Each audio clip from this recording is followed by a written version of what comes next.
Good morning, everybody. You might have noticed there was some white stuff on the lawns this morning. Frost. A lot of frost out there. So that's actually something good to notice, because you're going to see, if we were to go around and drive around, you would see a lot of our competitors with their trucks on the road and the guys out on the lawn servicing them, because they just got to get the jobs done one after another. Now, we need to get our jobs done too, but at the same time, I've talked about that before. I talked about it yesterday. I know Chad's mentioned it before as well, that driving on frost is not a good idea. It'll go ahead and crush the grass. It will cause problems.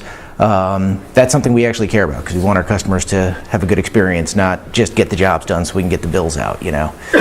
So today we're going to spend a few minutes in here and we're going to do a little presentation that I had put together.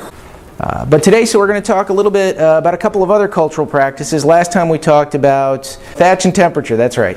And so today we're just going to do two other ones that are drought and shade. So now, drought is oftentimes thought of in conjunction with temperature, because they do sort of go hand in hand. If it's hotter out, the ground is going to dry up quicker. So oftentimes in the heat of the summer, the ground is drier. Seasonally, we tend to get more rain in the spring and in the fall, and not as much in the summer. So again, the heat of the summer kind of goes hand in hand with the drought. But it's important to remember that they're two very different things. Okay, one of the complaints that we'll get from time to time is that somebody will have drought stress or heat stress on the lawn. Okay, the lawn will be, it's just too hot, it's been 100 degrees for a week, something like that. And when we come out and take a look, say, yeah, this lawn's really suffering because of the heat, their initial response in many cases is just, I'm watering it every day. Okay, and what you'll notice is we didn't say it's because it's too dry. So it's too hot. Okay, it's for some reason people put them together very tightly in their minds, that heat and drought are kind of the same thing, and they're not. They're two very different things that just tend to go hand in hand. So it's good to remember the difference there. And then shade is obvious lack of sunlight. Okay? So now the grasses can, just like with any other natural issue, grasses have different levels of tolerance for that problem. So warm season grasses tend to be more drought tolerant. And that kind of makes sense. These are grasses you see down in places like Florida, Texas, the Caribbean, other places, probably a lot of them in Brazil as well. And they will have different levels of drought tolerance. Because they are adapted to hotter climates, they can tend to do better under drought conditions, but not with 100% certainty. Now, these are, again, grasses that we're not going to really deal with here, but it's just kind of a good thing to kind of keep in mind that here are some grasses that are out there that people use. Buffalo grass would be the most drought tolerant, and then the worst is carpet grass. And interestingly, Bermuda zoysia and St. Augustine grass are the ones that are most often used on lawns down south. Okay, these are the more popular ones, and they're not the most drought tolerant. Buffalo grass is the most drought tolerant. Why do you think they might not use buffalo grass on the lawns instead? Doesn't look as pretty. Right, it just doesn't look very good. It's not a pretty kind of grass. So these ones all look pretty good. They make for decent, nice lawns, and that's why they use them. But up here's the ones that we tend to use. So give you a good idea. The most tolerant, believe it or not, are the fine fescues, which are a little bit surprising because we think of tall fescue as more drought tolerant. But the fine fescues are actually a little bit more drought tolerant. Not a lot, but a little bit more. The reason why we tend to think of the tall fescue as drought tolerant is because most of the areas where we have excessively dry soil, where the grasses dry out, are out in the open sun, where you're getting lots of sun beating all day, and that dries the soil up. And the tall fescue tends to do better in that kind of condition, whereas the fine fescues can tolerate a little bit more shade. Okay, so that makes sense? So we're dealing with drought problems in areas where tall fescue tends to work a little bit better. And that's why on the lawns where people don't have the ability to water, and we want to put in a lot of tall fescue in the lawn to try to make it more of a drought tolerant lawn, that's usually the best way to go. But it's just an interesting thing to note that fine fescues can actually handle a little bit less water for a longer period of time. And then Kentucky bluegrass, very good. That's the stuff we use a lot of. Makes a really nice solid covering. Goes dormant very well, so it turns brown, then bounces back when the weather cools off and it gets some water. Perennial ryegrass, not really. It doesn't really go dormant. If perennial ryegrass gets too dry, it'll just die off. And that's kind of a bummer. That's another reason why we don't use pure perennial ryegrass in a lawn, because if it gets too dry, it's going to die off. You just got to reseed in the fall. Whereas when you're mixing in the Kentucky bluegrasses, the fine fescues, things like that, they can handle it and they'll bounce back nicely. And then creeping bent grass, which we don't really want to be putting into lawns. We never use creeping bent grass seed. You guys see it in patches on the lawns because once upon a time they used to use creeping bent grass seed as part of the lawn mix. And also people bring it back from the golf course where it's used for greens and things like that. And then rough bluegrass, really can't handle it. Rough bluegrass is something you might only use under certain really extensively shady conditions, and that's something we'll kind of get to later. It works relatively well in the shade, but it needs to be wet all the time. It can't really handle any level of drought. So in some cases you'll run into a lawn where we'll find it's really shady and it's wet all the time in an area, it just doesn't drain very well, and you can't get anything else to grow. Sometimes rough bluegrass is the way to go. Sometimes that's something. We don't use a lot of it, but you get unique situations where you might run into that. So what are the approaches? So what do you want to do to handle drought? Some of the drought issues. Well, one of the main causes of drought issue on a lawn is not necessarily that we haven't had enough rain or something like that, but because you have rocks right near the surface. Okay, so you have rocks near the surface, and in some cases really big rocks, and you've got maybe that much topsoil. So you got very little soil, which dries out very quickly. The rocks get hot in the summer heat, which then kind of bakes off any water that's there, and boom, it's just dry all the time. Even if somebody's watering every night, by maybe noon, that little thin layer of topsoil is bone dry again.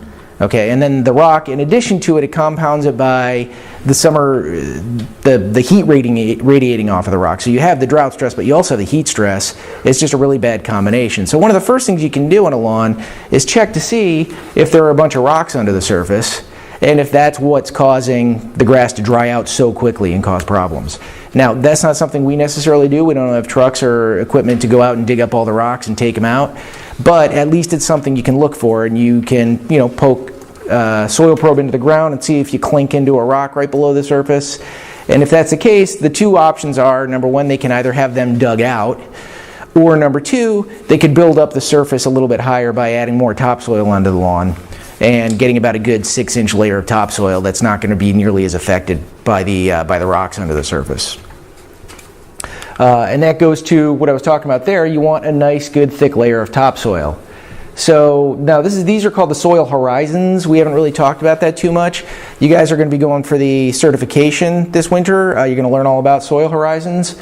I actually took enough classes when I was in college that I could be, if I filed for it, although I probably wouldn't bother trying at this point, a certified soil scientist, because I took a whole bunch of college credits about soils, and it will blow you away how much you can learn about it, and I barely scratched the surface of the subject. But soil horizons are the different zones of the soil underneath, and typically speaking, the O horizon is really the organic matter. It's the thatch, it's any grass clippings. It's before you even get down to what you would normally think of as soil. But beneath that you have the A horizon, excuse me, and the A horizon would be the topsoil. That's the nice dark stuff. A lot of lawns, after the home has been built, and this is another thing that contributes to drought problems, some builders are a little less reputable than others. We'll just put it diplomatically.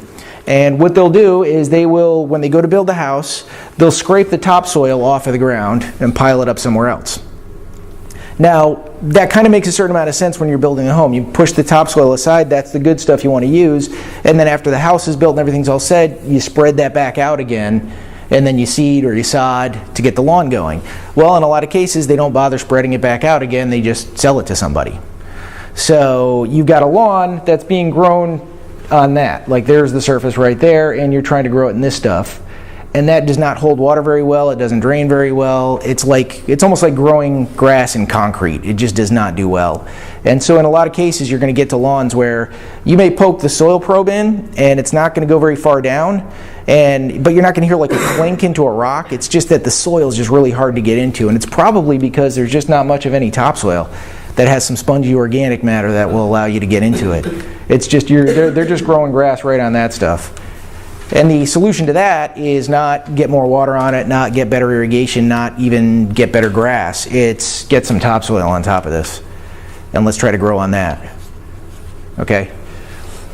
So you want to have plenty of topsoil. So our main thing is check for rocks. Next, make sure there's plenty of topsoil on the lawn. Those are the best things. And then the final thing is if there's a nice blend of sun and shade. This area's a little bit shady. You can see that the grass is a little bit thin under there, but the bottom line is that's not going to dry out too quickly because it doesn't have the sun just beating down on it all day. It's got a little bit of shade. You really want on any lawn an ideal mix of some sun and some shade. You want a bit of shade, but you don't want so much that it's thinning out the grass every year so it just looks like garbage, You want it to look decent. So just kind of keep in mind, a little bit of shade is a good thing. It helps to keep the grass from drying out too quickly, so it keeps a little bit of moisture in the soil. Everything in moderation. Too much shade is no good. A little bit of shade is a good thing. Irrigation management. This is another obvious thing if you want to manage drought. That makes sense, right? You get a good sprinkler system going. It's just important to make sure that if you're going to be trying to water the lawn well, or if you're going to try to water the lawn to manage the drought, that you've got a good, well-designed, good working irrigation system. If you've got one that's not designed well and it's soaking some areas and not watering others enough, sometimes you can create more problems. So really, irrigation systems try to, it's just one of those things. It's more complicated than people tend to think.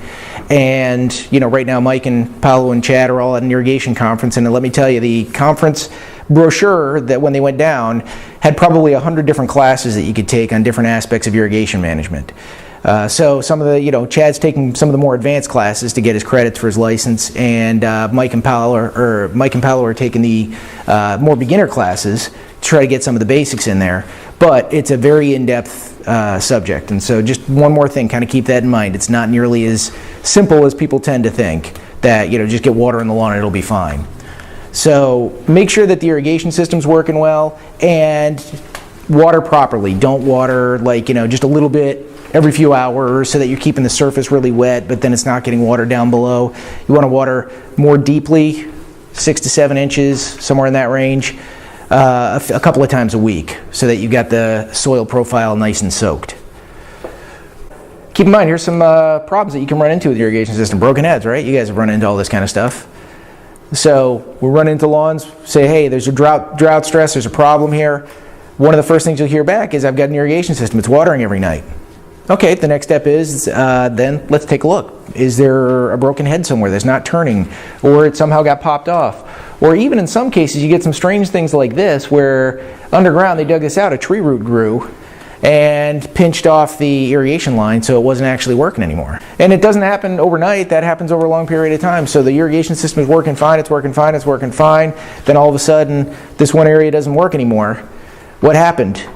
Well, we didn't do anything. They didn't do anything, nobody did anything. Why all of a sudden did that area stop working? Well, sometimes you get strange things like this.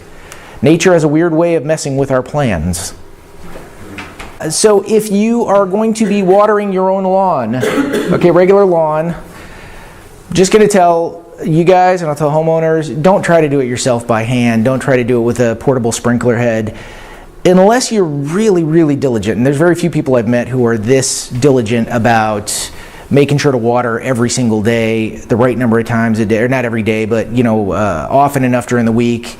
It's very hard. People have their lives. People have jobs. People have family stuff going on. It's going to be impossible to get out and water the lawn frequently enough and deeply enough by hand or even with a portable sprinkler to keep an entire lawn in good shape. Unless you're talking about a lawn that's maybe the size of this classroom space here. Okay, if you're talking about a really small one, maybe you can do that. That would make some sense, but most lawns you're going to see, it's almost not worth it. You're almost better off just letting nature take its course and let the grass go dormant for the summer.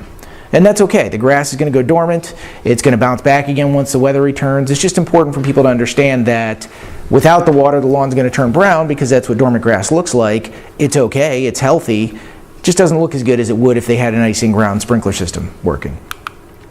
But the big exception here is when you got seed. Okay, if somebody doesn't have a sprinkler system and they have a seeded area that you guys seeded, then go ahead, water it by hand or put out a sprinkler or something like that. That's something where you want to tell people, make sure to get some water on this every day because the seed needs that daily water. So if they're trying to water the whole lawn themselves with just a portable sprinkler or by hand or something, it's almost impossible to do it well. And you're almost better off just not even trying. Whereas if you have a good sprinkler system, good, get on a good irrigation program. But if you have a seeded area, go ahead and whatever you need to do to get water on it, that's what you want to do, and get water on it as often as possible. Okay, shade. We're going to get over to the shady stuff. It's estimated that about 25% of grass areas are in some sort of shaded condition. Okay, so there's about 25% of the grass out there just all over the country, North America, wherever you want to go. If you were to go and run this test, they say that about 25% is under some level of shade. It's important also to realize that there's a difference between shade and darkness. Okay? Darkness is something we run into quite a bit, where someone will say, well, why don't you use a shade variety of grass seed? And you go out and you take a look, and what do you say? I mean, there's just no sunlight getting down to this area at all. So it's important to understand that the darkness, you're not going to get grass to grow. Even the most shade-tolerant grass seed needs a certain amount of sunlight. Okay, so it's a good thing to keep in mind. And quite frankly, the ones we know, the fine fescues, certain shade varieties of Kentucky bluegrass, we're going to talk about that in a few minutes, can handle shade better, but they need a certain amount of sunlight. And people get the incorrect assumption because a lot of grass seed companies will actually, they've got their seed marketed as shade seed or even dense shade seed. And so people get the mistaken idea that, hey, this stuff will grow anywhere. No, not really. It can just handle a little bit less sunlight than the other stuff. That's really all it is. The reason why shade's a problem is because grasses, I'm going to bring you back to high school, probably biology class, maybe chemistry class. You guys probably learned about photosynthesis. Okay, it's a pretty straightforward process. It's something that's kind of fun because scientists have not been able to figure out how to duplicate this process like in a laboratory. They know how it works, they know what happens, they can't duplicate it because you need the natural organic compounds that are in plants to actually do this. And they convert the CO2, carbon dioxide that's in the air, and water, and they use the sunlight for energy. And it takes those and breaks them apart, and if you look in here, you got C, you've got O, you got H, you got O, so you got, and then the sixes just talk about how many of each molecule, okay? So we'll do a little chemistry here. So you got C, and you got O, and you got H, okay? You got a bunch of that, and they mix it all up, and the process actually pulls apart these molecules, puts them back together again into this. You got C6H12O6, which is actually glucose, that's sugar. Okay, so that's CO2, carbon dioxide, and water. Pull them both apart, put them back together again, and you get sugar and a little bit of leftover oxygen. Okay, and then the oxygen goes back out into the atmosphere. And that's sort of the difference. When we breathe, okay, when we breathe or any animals breathe, we breathe in the air, we use the oxygen in our system, and then when we exhale, we're exhaling carbon dioxide. We're giving out carbon dioxide. This is kind of like plants breathing. They're taking in carbon dioxide, and they're breathing out oxygen. So there's a nice balance there in nature. Okay, the plants and the animals, we're each kind of using the opposite end of things, which works out quite well. But this is the process of photosynthesis. If you don't have the light energy coming through, then it can't drive it. It's like trying to drive a car without gas in it. It's not going to work. And in this process, if it can't make the sugar that it needs to survive, that's the carbohydrates, that's the fuel for the plants, that's the food, then it's not going to survive. Okay, so lack of sunlight means no energy to make the sugars that it needs, means plant dies off. Now again, we got shade tolerance, different levels of shade tolerance. And for the most part, again, the southern grasses tend to be less shade tolerant than the northern grasses because we tend to have more shade up here and it's a little bit more in the beating sun down there. But it's not 100% across the board. And St. Augustine, which is one of the popular ones for lawns, is actually fairly shade tolerant. And then it kind of goes down through the line. Bermuda grass being one of the worst. That's when we kind of see up in this neck of the woods as a bit of a weed. But up here we got the shade tolerance for up here, for the northern areas. And fine fescues, that's the ones in our shade mix. Most of it is fine fescue. It's a good percentage of fine fescue. And bent grass, which we don't want to be planting, so you can just kind of skip over that and ignore it. Rough bluegrass, again, that's one we talked about earlier. It's pretty shade tolerant, but it just doesn't look as good, and it needs a lot of water. It's not drought tolerant at all. So if you have a shady area that's kind of dry, it's not going to do well. But the fine fescues will do well, because if you remember, those are also the most drought tolerant. Right? So you got a shady area that's not getting a lot of water, that's what you want. And then you go down to the shade tolerant cultivars of Kentucky bluegrass. Okay, so there's lots of different varieties of Kentucky bluegrass. If you actually looked at a list, we talk about just Kentucky bluegrass, right? But if you look at a list of the varieties of Kentucky bluegrass that you can buy to plant, it's probably over 100 different varieties of Kentucky bluegrass that we could be purchasing and putting on the lawns. And that's another place where we differentiate ourselves from a lot of the other companies. Okay, a lot of the other companies might be able to say, oh yeah, we use Kentucky bluegrass too. Say, yeah, okay, but if you take a look at their seed label and ours, and you look at the varieties, the cultivars, okay, that they're using versus the ones that we're using, and then you put them side to side in university testing, it's not even close. The stuff we're using is so much better, it's not even close. It's also more expensive by quite a bit, but you know, they can sometimes make a claim, oh, well, we're using the same seed, we're using Kentucky bluegrass. Yeah, not really. It's a type of Kentucky bluegrass, but we're talking about two very different types. And what they do is they're really cultivating varieties. You have a lot of scientists working on breeding new types of Kentucky bluegrass, new types of perennial ryegrass.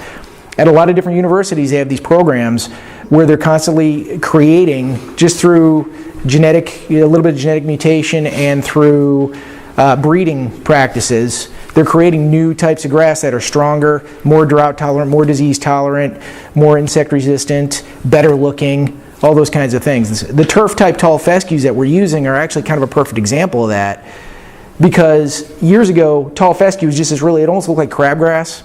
And you'll still see some like now. It's got a darker green color, but it's very fat bladed, clumpy, didn't look very good. But it was also incredibly drought tolerant. So they knew, okay, there's some good to this stuff, but there's also, it doesn't look very good. So they just started using it and breeding it, trying to get finer leaf blades, so it was a little bit smaller, wasn't quite so chunky looking. They tried to get it so it would grow a little bit more in a nice stand, and they kept going and going and going until they got some really nice varieties of turf type of tall fescue that we call turf type tall fescue, because it makes a really nice stand of turf grass. And so now we can use it, and it retained the drought tolerance that the original stuff had. Okay, and then down at the bottom our good old friend perennial ryegrass again. Not the most tough stuff. I want to keep, perennial rye keeps ending up at the low on the lists.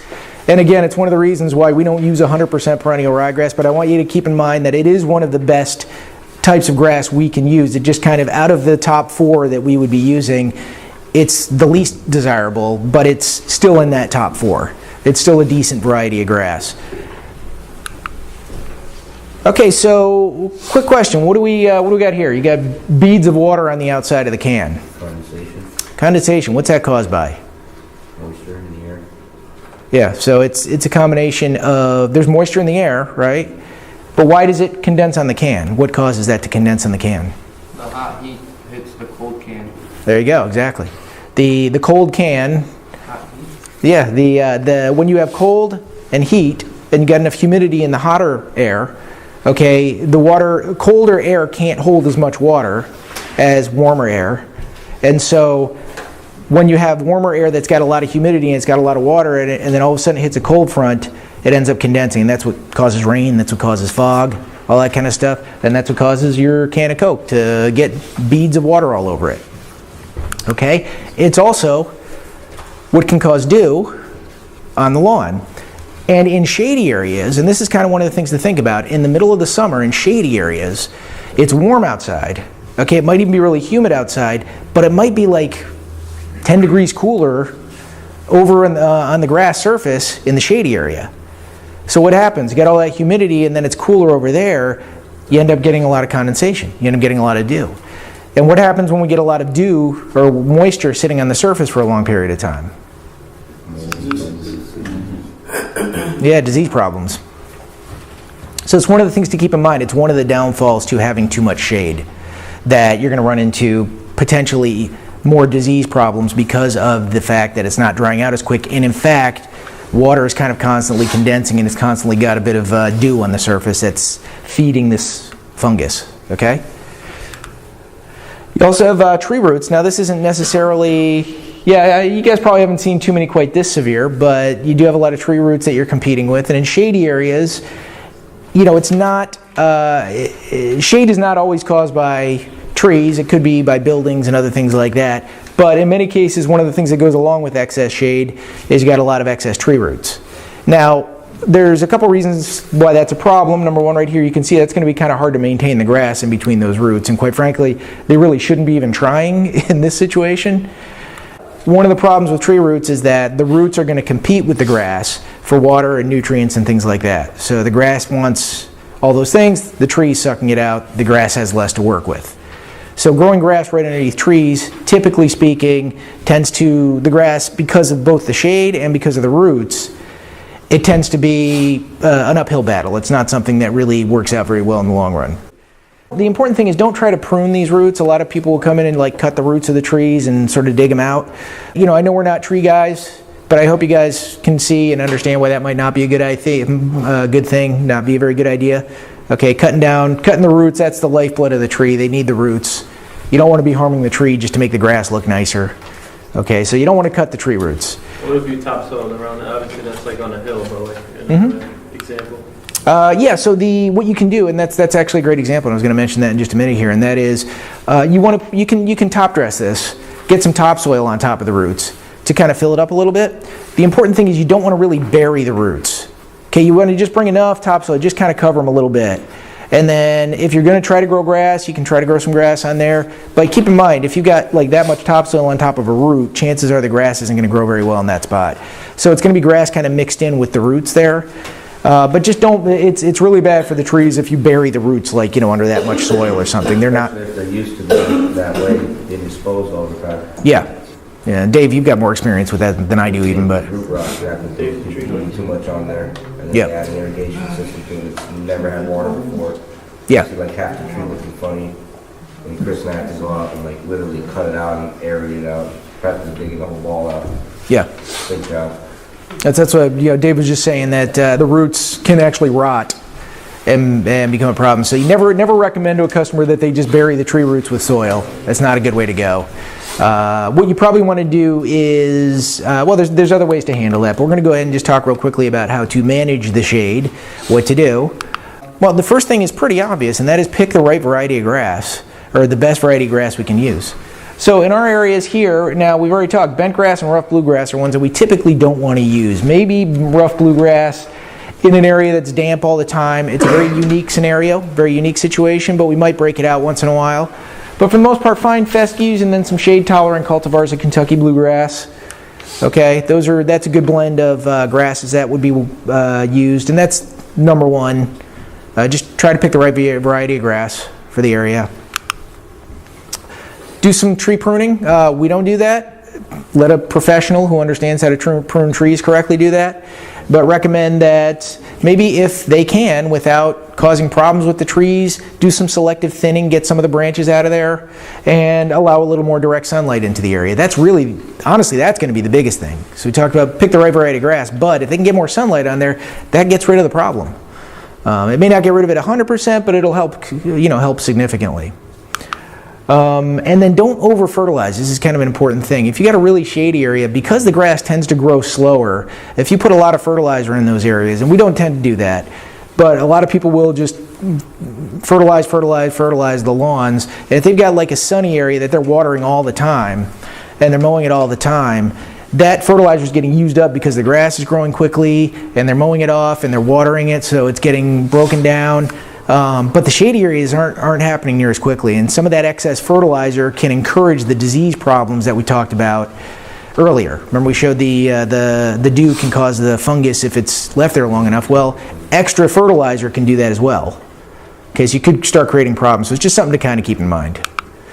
And then worst case scenario, not even worst case scenario, just another case scenario, and that is if you can't get the grass to grow because it's too shady in the area and the client doesn't want to do any pruning, that's okay. But they may want to consider doing something like a pachysandra. There's other types of ground covers that can handle that kind of shade nicely and they'll grow well and they'll look good. So it's time to just say, hey, you know what, there's a certain situation where we can't get grass to grow in an area where there's just not enough sunlight. So you should go to something else. You should use some sort of ground cover or even nice attractive mulch. Okay, sometimes just wood mulch in an area looks good. Right? So those are things that should be suggested because you can't, if there's just not enough sunlight, it's as simple as that. You're not going to be able to get the grass to grow. And if we can't get more sunlight on the matter, and I'm saying after you've already tried using the most shade tolerant grasses we can use and those still aren't working, those are thinning out by the fall, then this may be the other option. And some customers too, like, don't mind seeding the area in the spring when there's no leaves on the trees, getting it to grow in, having it look nice for as long as possible, and then by the end of the season, maybe end of August, September, it's thinned out again and they don't have much of a lawn there anymore, but they had it for about half of the season. Some people don't mind that. They're okay with that. But if they really want something there year-round, then either a ground cover or a nice mulch or something like that is probably the way to go. And that's all I have for today. Anybody have any questions or comments about that?